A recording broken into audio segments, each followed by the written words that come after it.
최근 며칠 전에 업데이트가 된 연준이 발표하는 소비자 신용잔액 살펴보도록 하겠습니다. 최근 시장은 경기 침체 뷰를 빠르게 완화시키는 분위기가 나타났는데요. 실업률이 4.3으로 샤메 법칙에 부합을 했지만 여전히 미국 경제는 소비 의존 경제이기 때문에 아직도 소비 동향이 급격하게 위축되는 흐름이 나오지 않기 때문입니다. GDP 보게 되면 아직도 2% 후반대로 전망이 되고 있는 가운데 무슨 경기 침체냐 이런 얘기를 하는 것이죠. 맞습니다. 미국 경제는 전통적으로 소비주도형 경제 구조입니다. GDP에서 소비가 차지하는 비중이 70%로 압도적이기 때문에 이런 소비의 동향이 경기 흐름을 좌우하는 핵심 요인이다. 이렇게 봐야 되는 게 맞습니다. 하지만 제가 PC 발표 때마다 매번 말씀드리는 게 실질 가처분 소득과 실질 소비 지출의 추이를 놓고 봤을 때 미국 소비의 특징으로는 지출이 소득보다 많은 게 특징이다라고 말씀을 드렸죠. 이런 부분에 있어서는 소득 플러스 신용, 저축으로 소비를 모두 이어나가고 있는 국면이다. 이렇게 봐야 되고 더 나아가서 실질 가처분 소득보다 실질 소비 지출이 크다는 게 무슨 의미를 갖고 있는지가 중요하다. 이렇게 말씀을 드렸죠. 이게 저축률이 감소되는 흐름으로 나타날 수밖에 없다. 보시게 되면 최근 저축률이 3.4로 가파르게 감소되고 있죠. 그리고 또한 부채 증가에 대한 얘기를 하고 있는 것이다. 그러니까 소득을 초과하는 지출은 결국에는 빚으로 소비를 한다는 뜻이죠.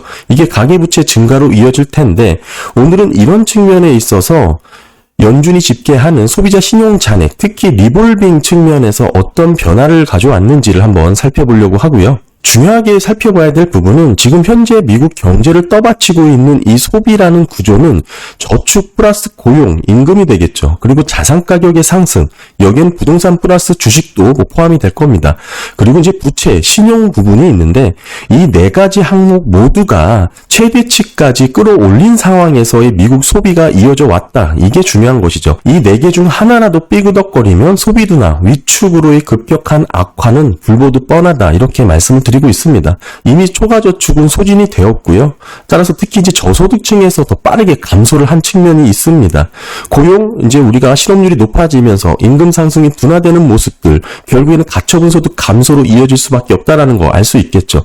자산 가격 상승, 최근에 부동산 가격이 거래량 없는 가격 상승분으로 많은 상승 여력을 가져왔지만 최근 매물이 증가하면서 이 또한 주택 시장의 냉각 부분으로 흘러갈 가능성도 있다라고 말씀을 드렸고 주식시장 변동성, 최근 7월 30일 BOJ가 금리 인상을 통해서 1차 엔캐리 트레이드 청산 여파가 상당히 시장을 흔들어 놨습니다. 이런 부분에서 자산 가격 상승도 흔들거리는 국면에 있고요.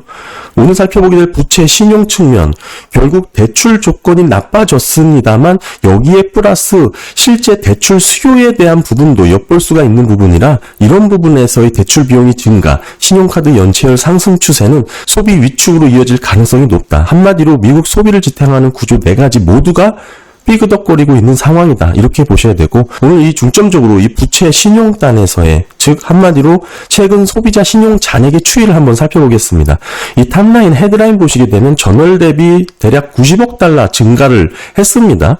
하지만 중요한 게 이제 신용카드 대출이 되겠죠. 이 리볼빙 잔액으로 봤을 때 5월 직전 달 대비 대략 17억 달러 감소한 것으로 집계가 됐습니다. 사실 최근 3개월치를 놓고 봤을 때 계속 증가하던 리볼빙 추세가 뚜렷하게 둔화, 정체되는 모습이 나타났고 이런 얘기는 가계의 신용 사이클 확대 측면에 있어서 사실상 소비 부진에 진입을 했다라고 해석을 해야 될 여지가 있습니다. 이런 부분은 경제 전반에 크게 영향을 미칠 수 있는 부분이기 때문에 더 주의를 해야 되고요.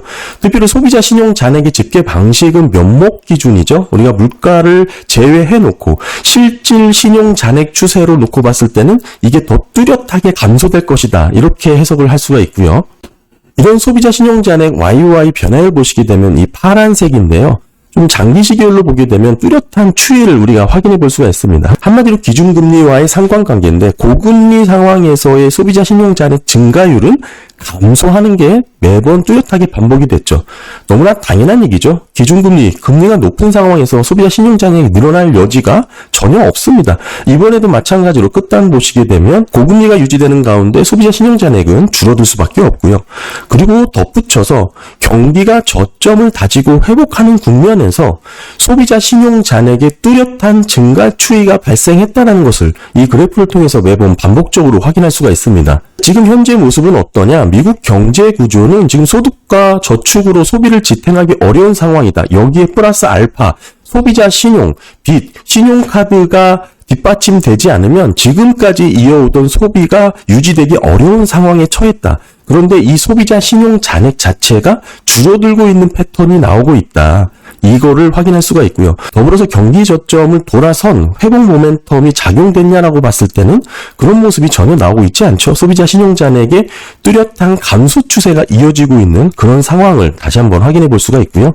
이런 전체 소비자 신용잔액 MOM 추이 보시게 되면 조금 더 뚜렷하게 확인하실 수가 있는데 이번 달 0.18% 증가한 것으로 나왔지만 추세 자체가 뚜렷한 소비자들의 구매력 약화가 불가피할 정도로 줄어들고 있는 그런 명확한 모습을 좀 보여주고 있습니다. 더불어서 가처분 소득 대비 소비자 신용 잔액의 비율을 놓고 봤을 때 이게 지난해 연말 기준의 정점을 기록한 이후에 뚜렷하게 낮아지는 추세를 보이고 있고 최근 들어서 그 감소세가 지속되고 있는 것으로 확인이 되었습니다. 한마디로 가처분 소득 대비 소비자 신용 잔액 비율이나 MOM 신용 잔액 추이라든지 YOY 변화율 모두가 소비자 신용잔액 증가율은 감소세가 이어지고 있다. 이렇게 봐야 되고, 그리고 더 중요하게 말씀을 드렸던 건 전체 소비자 신용잔액의 추이도 그렇지만 우리가 실질 소비 영역에서 직접적인 영향을 주는 게 리볼빙 섹터죠. 리볼빙 신용카드 대출 잔액이 있습니다. 이 추이도 한번 살펴보면 리볼빙 잔액, 신용카드 대출 포함된 부분 전월 대비 마이너스 0.13% 감소하는 것으로 집계가 됐습니다. 21년 4월 이후 가장 낮은 수준을 기록을 했고 이 신용카드 대출 수요가 약화되고 있는 게 뚜렷하게 나왔습니다. 사실 이런 부분은 최근 은행대출 담당자 서베이 결과에서도 말씀을 드렸지만 보시게 되면 지금 오히려 더 완화되는 추세로 집계가 됐거든요. 심사가 까다로워진 게 아닌 결국 대출 수요의 문제라는 것을 보여주고 있고요. 소비자 신용대출도 정점을 지난 국면이다라고 해석을 할 수가 있습니다. 심지어 이제 마이너스 국면까지 떨어졌다 이거죠. 가파르게 증가하던 리볼빙 신용카드 대출 잔액이 이제 전월 대비 감소 추세를 넘어서 위축 구간으로 빠르게 이어지고 있는 상황이 나타났습니다. 높은 이자 부담으로 인해서 대출카드를 갚기 시작한 영향도 분명 있을 것이다. 이렇게 봐야 되고 이런 부분 전반적인 소비에 영향을 미칠 수밖에 없다. 이렇게 봐야 됩니다. 다시 한번 정리해서 말씀을 드리지만 지금 미국 소비를 지탱하는 구조 중 4가지 굵직한 기둥 중에 우리 부채, 이 신용단을 보고 있습니다. 특히 이 신용은 가계의 소비 원천, 고용자산 신용, 가장 중요한 게 신용이다라고 제가 계속 강조를 드리고 있죠. 신용 여력의 확대 여부가 결국에 미국 소비가 지속되냐 아니냐 그런 부분에 직접적인 영향을 줄 수 있다. 이렇게 보시면 됩니다. 물론 전체 소비자 신용잔액 MOM 추이도 감소 추세지만 그보다 더 소비에 직접적인 영향을 주는 리볼빙 잔액 신용카드 대출 부분은 더 가파르게 감소하고 있다는 것을 확인할 수가 있고요. 가장 최근 기준으로 상업은행 평균 신용카드 대출 금리가 21.51%입니다. 역대 최고 수준까지 오른 부분이고 이 신용카드 대출 연체율 집계가 조금 늦게 나오긴 하지만 최근치가 1분기입니다. 3.16%이죠. 코로나 이전 수준을 상회했지만 역대 평균보다 낮다. 이렇게 안위하기도 하지만 중요한 것은 중소형은행 연체율은 가파르게 늘어났다. 7.79%로 역대 최고 수준까지 올라간 모습을 확인해 봐야 됩니다. 늦게 집계되는 데이터이기 때문에 최근 2분기께 나오면 조금 더 팔로우 해볼 필요가 있다. 저는 그렇게 보고요. 전체 상업은행 대출 신용카드 연체율도 가파르게 치솟았을 가능성이 높다. 저는 그렇게 생각을 하고 있습니다. 한마디로 소비자 신용잔액, 특히 리볼빙 신용카드 대출 부분의 순변동 MOM 흐름 보시게 되면 지금이 여기거든요. 고금리에 따라 이자 부담을 느낀 가계가 지출을 줄이고 대출 상환에 나서는 것은 지극히 자연스러운 흐름입니다. 이런 흐름은 리볼빙 잔액의 감소 추세로 나타나게 되는 것이죠. 뚜렷하게 마이너스 국면으로 떨어졌던 구간은 불가피하게 경기 침체로 이어졌다는 것을 과거 차트를 통해서 우리가 확인할 수가 있고 결국에는 우리가 소비 지속 가능성에 대해서 중요하게 살펴봐야 되는데 실제로 경기 침체 초기에는 많은 가계가 신용카드나 대출을 통해서 과거의 소비 수준을 유지하려는 경향이 많습니다. 따라서 소비 감소가 즉각적으로 나타나지 않고 지연되는 현상이 매번 반복이 됐었는데 최근 6월 소비자 신용잔액 추이, 특히 리볼빙 신용카드 잔액을 통해서 살펴본 바 결국에는 이 또한 뚜렷한 감소 추세가 확인되었고 이러한 추세라면 소비자들의 구매력 약화가 불가피할 것이다. 특히나 대출 담당자 서베이 결과 심사가 까다로워진 그런 측면에서의 대출 감소가 아니라는 점에서 결국 대출 수요의 문제일 수밖에 없고, 이 말은 소비자 신용 대출로 소비를 하는 부분도 정점을 지난 꺾인 국면을 가리키고 있다, 이렇게 해석을 해야 됩니다. 특히 과거 이렇게 대출을 상환하고 지출을 줄였던 리볼빙 잔액이 감소했던 패턴을 따다 보니 불가피하게 경기 침체로 빠져들어갔다, 뭐 이 말씀을 좀 드리고 있는 거고요. 사실 이런 부분은 너무나 자연스러운 현상이죠. 대출카드 금리가 20%를 상회했고 연체율이 가파르게 오르고 있는 모습, 아직도 지난 데이터이기 때문에 조금 더 치솟았을 가능성이 높다, 뭐 이렇게 봐야 되고요.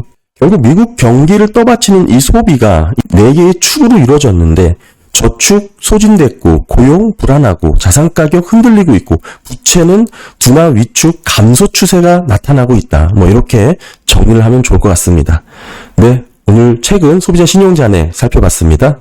감사합니다.